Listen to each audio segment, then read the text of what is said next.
Hey everyone, and welcome back. It feels like every day there's a new headline about AI taking over the world, right? It's definitely been getting a lot of attention lately. Yeah, and I think, honestly, a lot of folks are feeling a little anxious about what it all means for the future, for their jobs, for their careers. Yeah, I get that. It's a lot to process. Totally. And that's exactly why we're doing this deep dive today. We're going to be taking a look at this really fascinating report from City GPS. It's called, get this, Human Skills to Thrive in the Age of AI. Oh, catchy title. Right. I mean, it really gets to the heart of what we're talking about here, which is, okay, so AI is here to stay, but what does that mean for us humans? What skills do we need to develop to, not just survive, but actually thrive in this new world? That's the million-dollar question, isn't it? It really is. And one of the things that this report highlights is this idea of skills wallet. Have you heard of this? I have. It's been getting some buzz lately. Yeah, it's basically like, imagine your resume, but on steroids. Yeah. Like a digital record of all your skills, your experience, your accomplishments, everything. And it's verifiable too, right? Exactly. So employers can actually trust that what they're seeing is legit. And get this, some countries are even launching national skills wallet initiatives. That's interesting. Which countries? I think Singapore and Australia are leading the charge. Yeah. But we'll get into all that later. First, I think it's important to kind of step back and really understand what we're dealing with here. Agreed. So let's talk AI. What's the big deal? Why is everyone so, I don't know, fascinated and terrified by it all at the same time? Well, for one thing, AI is incredibly powerful. I mean, the things it can do now are just mind-blowing. Give me an example. Well, take data processing, for example. The fastest computer out there, it can perform a quintillion calculations per second. A quintillion. Okay, I don't even know what that means, but it sounds like a lot. It's a lot. And we Wow. humans, well, we struggle to do even one calculation per second accurately. Ouch. Okay, so we're talking about a completely different level of processing power here. Exactly. And what's even more fascinating is that AI used to excel primarily in tasks involving structured data, like financial analysis. Right, that makes sense. Numbers and stuff. Exactly. But now, with advancements like generative AI, it's able to tackle unstructured data, too. Unstructured data. What's that? Things like language, images, sounds, even creative tasks. Things we used to think were uniquely human. Wow. So it's not just about crunching numbers anymore. It's actually starting to, like, think creatively. In a way, yes. And that's what's really shaking things up. So that mean we're all doomed? Like, are the robots going to take our jobs and we'll all be sitting around, playing video games all day? Not quite, though it's true that certain job functions are being automated at a pretty rapid pace. Mm. But there's still a huge need for human skills, especially those skills that AI can't replicate. Like what?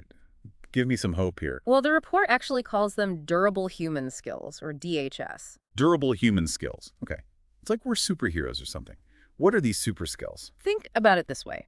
AI might be great at following instructions, but it still lacks those uniquely human qualities that are essential for, well, pretty much every aspect of life. Okay, I'm intrigued. Break it down for me. What exactly are these durable human skills? The report divides them into three categories: hand, head, and heart. Hand, head, and heart. That sounds like, I don't know, a philosophy lesson or something. Explain. Let's start with hand. This category refers to skills that involve, well, your hands. Physical dexterity, coordination, things like that. So like tradespeople. Plumbers, electricians, hairdressers. Exactly. Those are all examples of jobs that require a high level of hand skills. And surprisingly, these are the skills that AI is having the most trouble replicating. Wait, really? I would have thought that, like, physical stuff would be easy for robots. They're strong and precise. It's actually the opposite. There's a term for it: Moromek's paradox. It's easier to make a computer beat a chess grandmaster than to make it, say, walk like a toddler. Wow, that is a paradox. So our clumsy human hands are actually our advantage. In a way, yes. Okay, that's hand. What about head? Head skills are all about our cognitive abilities, critical thinking, problem solving, creative thinking. So the things that make us, well, think. Exactly. And these skills are becoming even more valuable as AI takes over more routine tasks. Because we need to be able to analyze information, make judgments, and come up with solutions that AI can't. Right. Right. And there's actually a risk here that we need to be aware of. The report calls it skill enfeeblement. Skill enfeeblement? Yeah. That sounds kind of scary. What is that? It's the idea that if we rely too much on AI, we might actually lose our ability to think for ourselves. Like, our brains will turn to mush. Well, Not literally, but you get the idea. We need to be careful not to let AI do all the thinking for us. Okay, I can see how that could be a problem. So how do we avoid becoming, intellectually lazy? It's all about finding that balance between using AI as a tool and maintaining our own cognitive abilities. So like using AI to help us think smarter, not harder. Exactly. And that brings us to the last category, heart. Heart. Okay, now I'm really curious. Hard skills are all about our emotional intelligence. Things like empathy, communication, leadership, the ability to build relationships. So the things that make us human, basically, Exactly. And these are the skills that AI really struggles with. because you can't program empathy, right? Right. And as the world becomes more and more digital, these heart skills are becoming more and more important. Because we still need to be able to connect with each other on a human level, right? Exactly. And that's something that no algorithm can replace. Okay, so we've got hand, head, and heart. Three categories of durable human skills that are going to be essential in the age of AI. But how does this all tie back to the skills wallet thing? Well, think about it this way. As AI takes over more and more routine tasks, the skills that set us apart, those durable human skills, become even more valuable. And a skills wallet is a way to showcase those skills to potential employers. So it's not just about listing your degrees or your job titles. It's about showing what you can actually do, what makes you unique. Right. It's a way to highlight your potential, your human potential, in a way that AI can't replicate. Okay, that's starting to make sense. But I'm sure there's some folks out there who are a little wary of this whole skills wallet thing. Privacy concerns, maybe? Definitely. There are some valid concerns that we need to address, and that's something we'll be diving into in the next part of our deep dive. That sounds good. We'll be right back after a quick break. Okay, so we're back, and we've been talking about this whole idea of a skills wallet. Super interesting, but as we were saying before the break, there's got to be a catch, right? Like, what about privacy? Yeah, privacy is definitely a big concern with any kind of digital system. Right. I mean, you're basically putting all your skills and experience, your whole career history, out there in the digital world. And it's not just about someone stealing your identity, right? No, that's true. It goes deeper than that. Think about it. What if companies start using this data to discriminate against you? Oh, like algorithms making decisions about who gets hired or promoted based on, I don't know, some weird data point in their skills wallet? Exactly. Or what if they use it to limit your opportunities, to pigeonhole you into a certain type of job or industry? Yeah, that's kind of scary. Like instead of opening doors, it actually closes them. And then there's a whole issue of data security. What happens if the Skills Wallet platform gets hacked? Oh man, I hadn't even thought of that. It's like handing over the keys to your entire career to some faceless tech company. Right. And you have to trust that they're going to keep that data safe. So it sounds like there's a lot of potential for things to go wrong here. There is, but that doesn't mean we should throw the baby out with the bathwater. What do you mean? I mean, skills wallets also have the potential to be a really powerful tool for good. It's all about how we implement them, how we regulate them. So like safeguards, rules of the road. Exactly. We need to make sure that people's privacy is protected, that the data is secure, and that the technology is used ethically. Okay, that makes sense.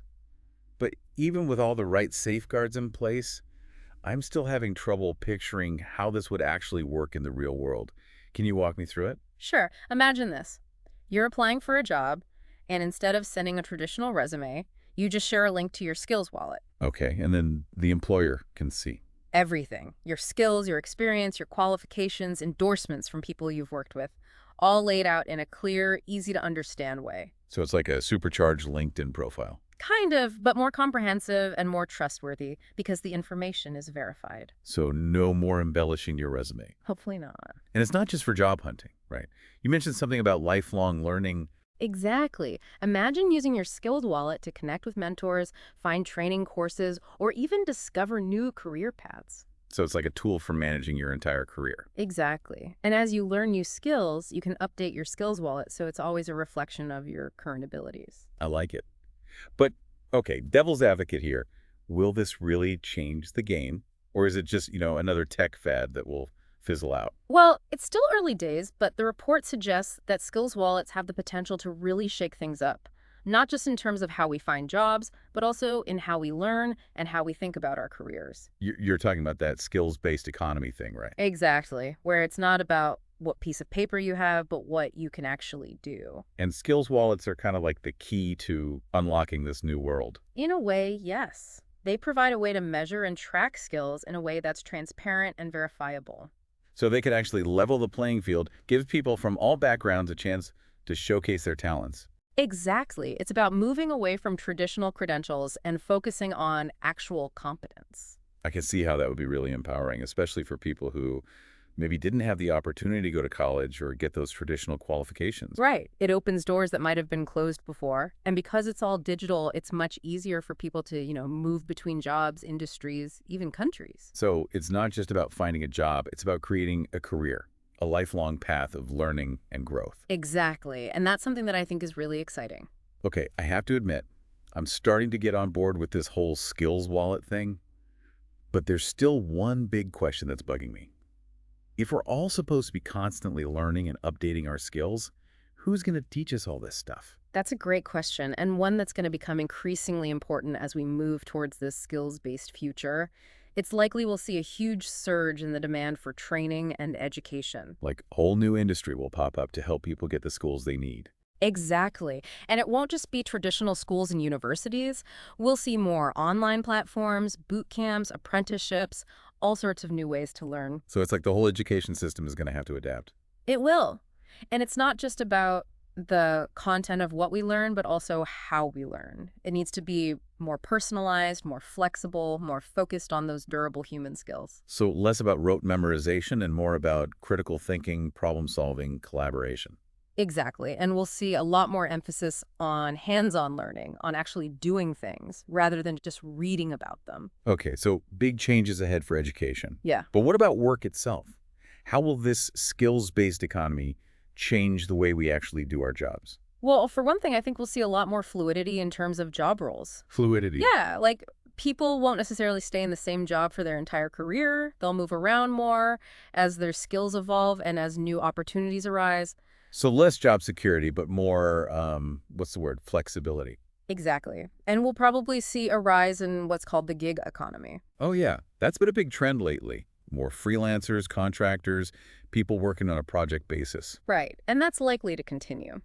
But the key difference in a skills-based economy is that these gigs will be more about your skills and less about your, traditional credentials. So instead of looking for a job, you're looking for a project that matches your skills and interests. Exactly. And that could be really liberating for a lot of people. It definitely sounds more dynamic than the old 9-to-5 grind.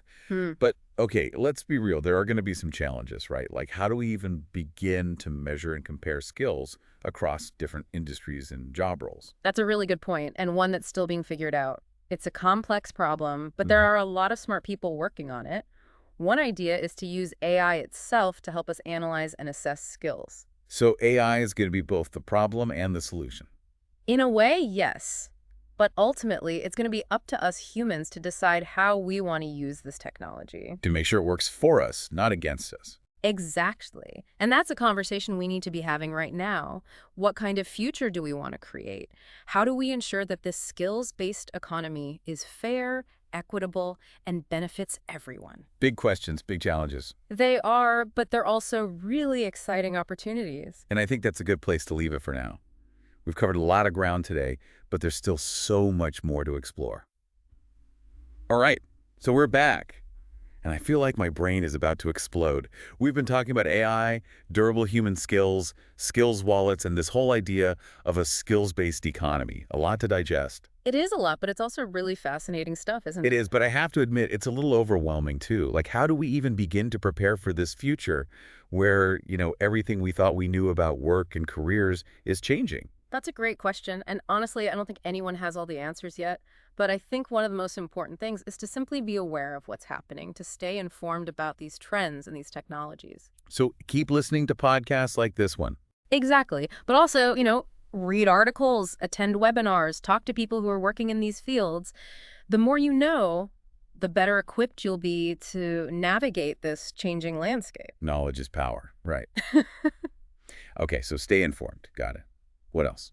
Well, going back to those durable human skills we were talking about, I think it's more important than ever to focus on developing those. The hand, head, and heart skills. Exactly. Those are the skills that are going to set you apart no matter what industry you're in, no matter what job you're doing. Because those are the things that AI can't replicate, right? Right. So hone your critical thinking skills, your communication skills, your problem-solving skills. Learn how to work effectively in teams, how to build relationships, how to be empathetic. So basically, be more human. Exactly. Easier said than done sometimes. Hmm. But okay, I'm working on it. What else? I think it's also important to be adaptable, to be willing to learn new things and to change direction when needed. So like embrace the chaos. In a way, yes. The job market is going to become much more fluid, much more dynamic. So be prepared to pivot, to learn new skills, to maybe even change careers completely. That's a little scary, but also kind of exciting, isn't it? It is. It means we're not stuck in one path. We have more options, more possibilities. And maybe even more opportunities to find work that's truly meaningful and fulfilling. Exactly. Because at the end of the day, that's what it's all about, isn't it? Finding work that we're passionate about, that uses our unique skills and talents, and that makes a positive impact on the world. I love that. Okay, so to sum it up, stay informed, develop your durable human skills, be adaptable, and most importantly, find work that matters to you. Sounds like a plan. It does, doesn't it? And I Yeah. think it's a great note to end on. So Mhm. to everyone listening, thank you for joining us on this deep dive into the future of work. We hope you found it insightful, maybe even a little inspiring. It's been a pleasure being here. And remember, the future is not something that just happens to us. It's something we create together. So let's go out there and build a future where everyone has the opportunity to thrive. Thanks for listening, and be sure to check out the show notes for links to all the resources we mentioned today.